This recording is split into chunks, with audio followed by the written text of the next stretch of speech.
Hello, everyone. I'm Laura. I want to share a significant part of my life that involved intense challenges with my in-laws and my husband, especially during our divorce.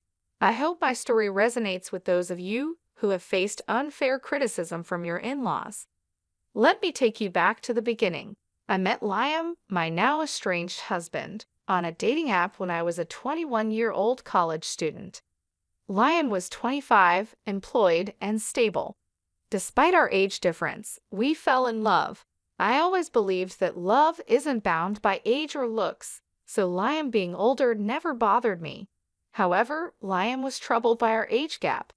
He often asked, "Why are you with me, Laura? You could find someone your age who might be a better match." But I chose him because I loved him, and to me, age was just a number.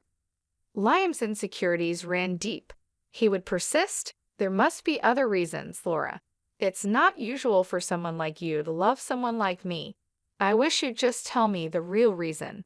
I reassured him repeatedly that my feelings were genuine. I wasn't interested in dating someone my age. I loved him, and that was what mattered to me. Despite my assurances, Liam's self-doubt lingered, hinting at deeper self-esteem issues that seemed to have kept him single before we met. To prove my genuine affection, I made sure not to let Liam spend excessively on me. While I was a college student managing my finances, I wasn't wealthy but made sure to buy him thoughtful gifts and handle my expenses. I always worked part-time jobs to ensure I wasn't financially dependent on him. Liam seemed to appreciate these efforts, but sadly, his insecurities didn't fade, and he continued to question the sincerity of my love, which deeply hurt me. It took 4 years before I fully understood the origins of Liam's issues. When I met Liam's parents, Jesse and Diane, I learned more about his background. Jesse, Liam's father, won the lottery, which changed their lives a lot. This helped me understand why Liam had certain perspectives and insecurities. After winning, Jesse and Diane bought a big house and invested their money wisely. However, their new wealth came with a sense of superiority. During our first meeting, Jesse often bragged, saying, "Not everyone makes it big like me. I was just a hard worker, and look where it got me. Do you realize how rare it is to win the lottery?" Yet I managed it on my first try. They were proud of their decision-making skills and often implied that Liam, despite his college education, would never reach their level of financial success. Diane suggested that Liam's previous partners were only after his money and left him once they were financially better off. They openly doubted Liam's ability to make good decisions, which infuriated me. It seemed like Liam's parents saw every woman he dated as a gold digger, and over time, Liam began to believe this narrative. This insinuation that I was just another gold digger became an embarrassing and hurtful part of their story. Fed up with their baseless assumptions, I stood up for both Liam and myself. "I'm sorry, but I have to disagree with you. Liam has worked hard to establish his career and will achieve even greater success in time." Jesse retorted, "Well, that doesn't change the fact that women only want him for money.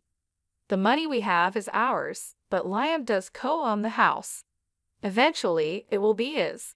Every time these girls see our $500,000 house, I swear they just see dollar signs." I couldn't hold back. "I can't speak for Liam's past relationships, but I'm certainly not in this for the money. I love your son, and that's why we're together. I have no interest in your house." Diane then said, "Don't worry, Laura. Sometimes it's hard to accept that people can be successful and live in nice houses. You live in a small rented apartment with roommates. You might start desiring it after spending time around our house, too." Their comments pushed my patience to the limit, and I was on the verge of losing my temper. Liam heard everything but chose not to respond or defend himself. Instead, he steered the conversation in a different direction. His indifferent attitude on our way home took me by surprise after a particularly tense visit with his parents. I decided it was important to talk to Liam directly about the issue. "Liam, your parents are being unfair and hurtful to both of us. Why didn't you stand up for me?" Liam sighed, clearly frustrated. What did you expect me to say, Laura? My past isn't great. I've been used before by people who only cared about my parents' wealth, making plans for when they'd inherit the house. Even if they were wrong before, that doesn't mean they're wrong about everything. I felt a pang of hurt. Just because those women were after your money doesn't mean I am. It hurt that you stayed silent while your family insulted me. Liam looked conflicted. You know my family is wealthy now, and maybe they have a point. I'm not saying you have bad intentions, but I can see why it might look questionable to others. You have parents, and that might make you seem more reliant on my inheritance. His words were almost too much to bear. What you're suggesting is absurd, Liam. I've never pressured you to spend on me. Not having an inheritance does not make me a gold digger. Liam remained stubborn, unwilling to see my perspective. I love you, and that's what matters. Let's not argue about this anymore, he said, dismissing the need for further discussion. While some might have taken comfort in his declaration of love, I couldn't shake the feeling that he still had doubts about my intentions. I tried repeatedly to discuss it, even suggesting therapy to help him see things more clearly, but he refused, insisting there was nothing wrong. As time went on, I began distancing myself from his family. We got engaged right after I graduated from college, and I landed a decent job, which allowed me to start saving for our wedding. We shared the wedding expenses equally and married when I was 25. However, the next 5 years of our marriage were rocky. Liam frequently visited his parents, each time returning more distant and upset. I knew Jesse and Diane continued to poison his mind, still branding me as a gold digger. Despite my pleas for him to reduce contact with them, Liam continued to see his parents often. Their negative influence began to deeply affect his view of our relationship, convincing him that no one could truly love him for who he was. Even after years of my unwavering love, Liam's suspicion towards me never seemed to ease, and the weight of constantly having to prove my sincerity grew increasingly exhausting. However, the moment that truly tested us came on Liam's birthday. Preferring a low-key celebration, we decided to have a small cake party at our home. I was excited to make his day special. I surprised Liam with the expensive watch he had admired for a long time. He was thrilled with the gift, but my heart sank when he suggested we show it off to his parents. Despite my hesitation, I went along with him. When we arrived, Liam couldn't wait to show his new watch to his parents. Mom, Dad, look at this beautiful watch Laura got me. I've wanted it for so long. Isn't it stunning? His enthusiasm was clear. Diane responded with a slight surprise. Oh, Liam, it seems she does love you after all. We were quite worried for some time. But Jesse quickly added, don't be fooled, Diane. She's a gold digger. She married our son because we have a $500,000 house. Let's not ignore the facts. I couldn't contain my frustration. Excuse me, why do you think I married your son for your house?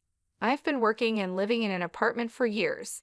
Besides, if age was a concern, why would I marry someone older unless I truly loved him? I assure you, I didn't marry Liam for his money or your house. I married him because I love him. Surely Liam can confirm that, right? To my astonishment, Liam remained silent. His reluctance to defend me in front of his accusing parents was deeply unsettling. I felt increasingly isolated as he avoided making eye contact, sinking under their harsh assumptions. Pushed to my limit, I confronted him. Liam, why aren't you saying anything? Your parents have always labeled me a gold digger. How will they ever see the real me if you don't speak up? Why are you so quiet? Tell them they're wrong. Liam's hesitation was palpable. He muttered, I don't know what you want me to say, Laura. Maybe my parents aren't completely wrong. There might be a possibility that his words trailed off, but the implication was clear. This doubt, this inability to stand by me, was more than just a simple misunderstanding. It was a fundamental crack in the foundation of our relationship, casting a shadow over our love and my place in his life. Liam's birthday celebration quickly turned sour. I was astounded by the accusations flying my way. Are you serious right now, Lamb? You believe I married you for your assets. His parents chimed in, their suspicion clear. Oddly, you've never thought about buying a house, have you? For someone renting, owning a home should be a top priority. You haven't even talked about it with him. Our place is out of your price range. You could never afford something like this on your own, so marrying Liam and settling here seems more logical. Liam looked at me with a mix of doubt and confusion. Yeah, Laura, why would you marry me? You might have feelings for me, but I think there's more to it than just love. I was left speechless by their words. All the love and affection I had felt for Liam seemed to disappear instantly. Both my in-laws and my husband saw me as nothing more than a gold digger. While the skepticism from his parents was hurtful, Liam's agreement cut the deepest. At that moment, I decided to end our marriage.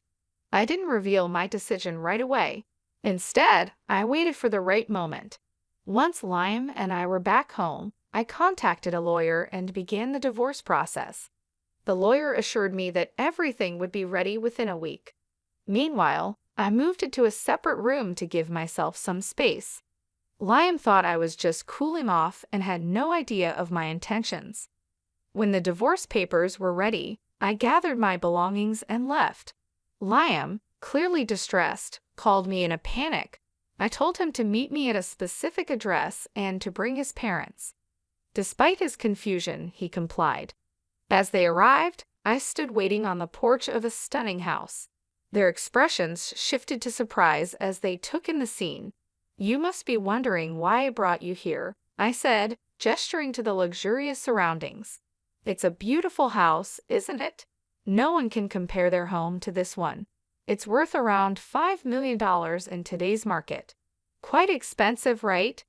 The dramatic setting was my way of showing them that their accusations and suspicions were unfounded.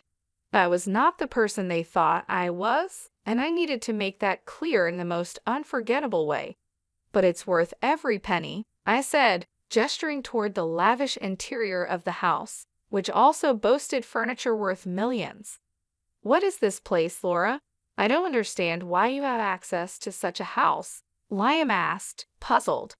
Why don't you all come in so we can talk properly?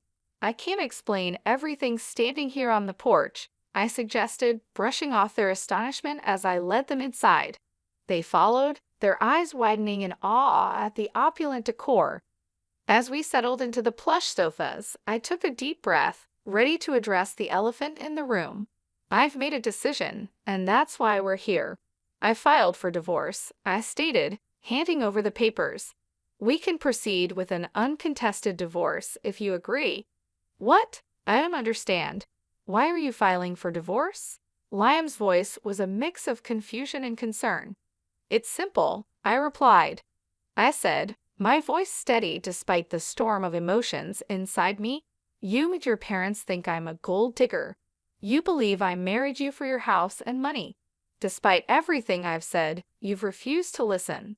So it's better for everyone if I leave, sparing you from what you deem my gold-digging tendencies. You're considering divorce just because my parents spoke what they believed to be the truth. That's ridiculous, Liam retorted, disbelief coloring his tone.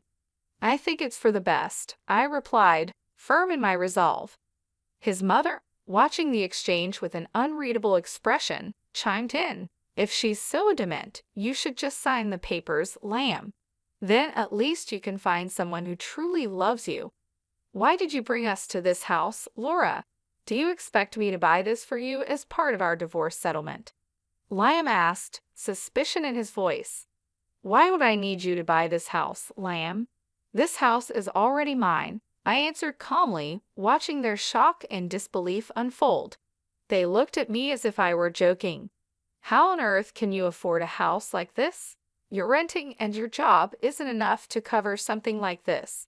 Stop lying to us, Liam's father demanded, his tone sharp with suspicion. Their disbelief was palpable, but I was ready to prove my independence and financial capability once and for all. I'm not lying, I asserted firmly. Liam, remember when I mentioned that my parents left me some inheritance? Well, this house is part of it. It's under a trust for now, but I will officially inherit it when I turn 32. I don't need to work a high-paying job because I have a trust fund waiting for me. That's impossible, Liam interjected. Your parents passed away a long time ago. They should have given you the house earlier. My parents were aware of the potential leeches I might attract, I explained. So they instructed me never to disclose the house or the trust fund to anyone. They wanted to keep everything safe until I turned 32. By then, they hoped I would be settled with someone who genuinely cared about me, not my inheritance. Oh my God, Laura, you should have told us about your wealth. We had no idea. This is a sizable house you have. We could all live very comfortably here, Liam's mother exclaimed. Yeah, you should have shared that sooner. We thought you were after our house. We could have avoided all the misunderstandings, Liam added, looking relieved yet somewhat embarrassed. I always knew Laura was perfect for Liam. I've been saying she's a great woman. Look how wealthy she is. Liam found a great match, his father chimed in, his tone shifting dramatically. Hearing this, I couldn't help but laugh. Their attitude toward me had changed so quickly it made my head spin. What was even more bizarre was that they seemed to forget about the divorce papers I had brought. Pulling out the papers, I signed them. As I was saying, here's my signature for an uncontested divorce. You can just sign these to make it easy. If you want to fight, we can take this to court, but I won't live with you anymore.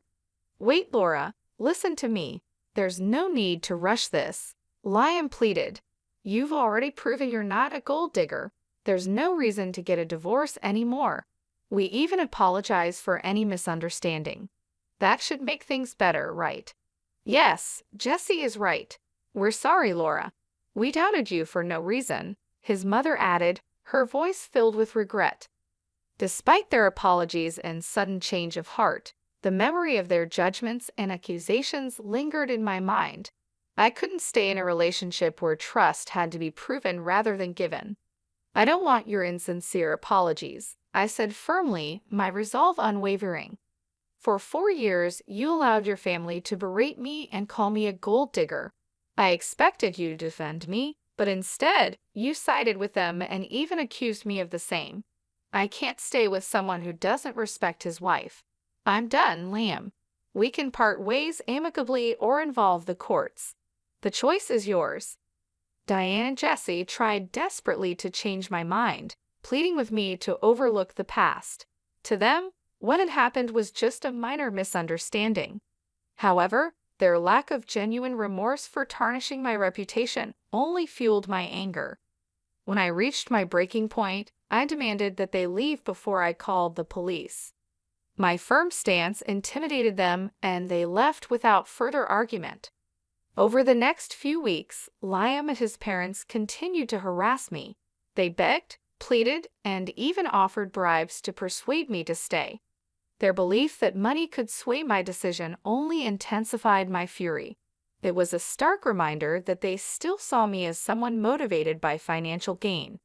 Ironically, since Liam co-owned the house with his parents, I was entitled to half of his share, which only fueled their desperation for reconciliation despite their relentless attempts.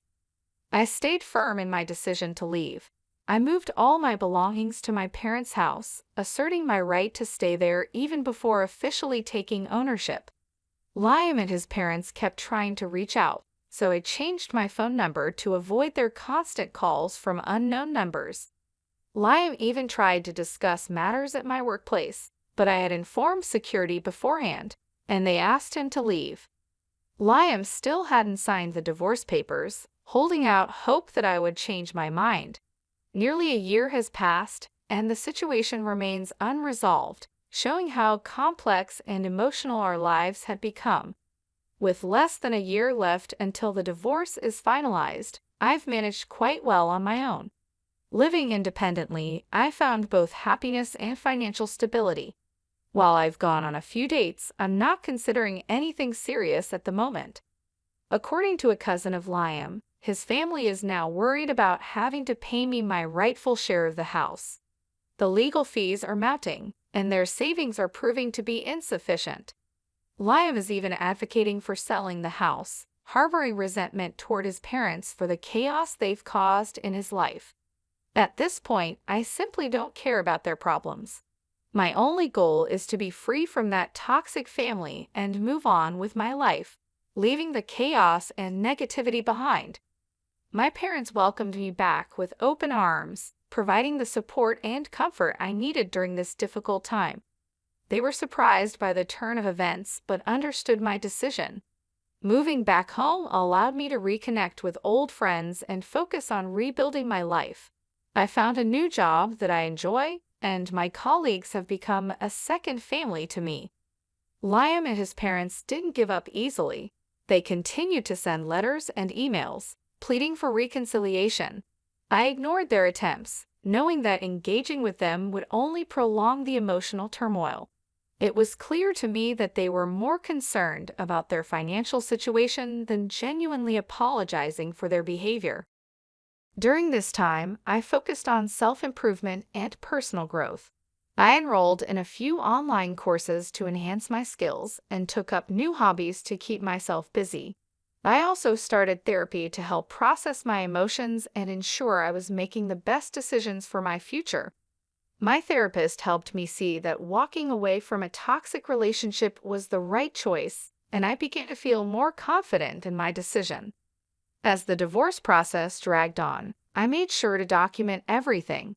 I kept detailed records of all communications and interactions with Liam and his family. This meticulous approach proved helpful as my lawyer navigated the legal complexities of the case. It also gave me a sense of control over a situation that had felt so overwhelming. Despite their relentless attempts to win me back, I stood my ground. I knew that returning to Liam would mean subjecting myself to more years of distrust and manipulation. I deserved better than that, and I was determined to create a life free from their influence. Liam's cousin kept me updated on their financial struggles. The mounting legal fees and the prospect of losing the house were taking a toll on them. I felt a sense of vindication knowing that they were facing the consequences of their actions. However, I also knew that my happiness didn't depend on their suffering. I was focused on my own journey and the positive changes I was making in my life. Eventually, Liam agreed to sign the divorce papers. The relief I felt was immense. It marked the end of a painful chapter and the beginning of a new one. With the legal process finally moving forward, I could see a clear path to freedom and peace. In the end, I emerged stronger and more resilient. The experience taught me valuable lessons about self-worth and the importance of standing up for myself. I learned that it's better to be alone than in a relationship where I'm not valued or respected. Moving forward, I promised myself to never settle for anything less than I deserved. Leaving Liam and his family was the best decision I ever made. It allowed me to reclaim my life and build a future on my own terms. I was no longer defined by their opinions or accusations. I was free to be myself and pursue my dreams without the weight of their judgment. Looking back, I have no regrets. The journey was tough, but it shaped me into a stronger person. I found happiness and fulfillment on my own, proving to myself that I didn't need anyone else's approval to live a meaningful life.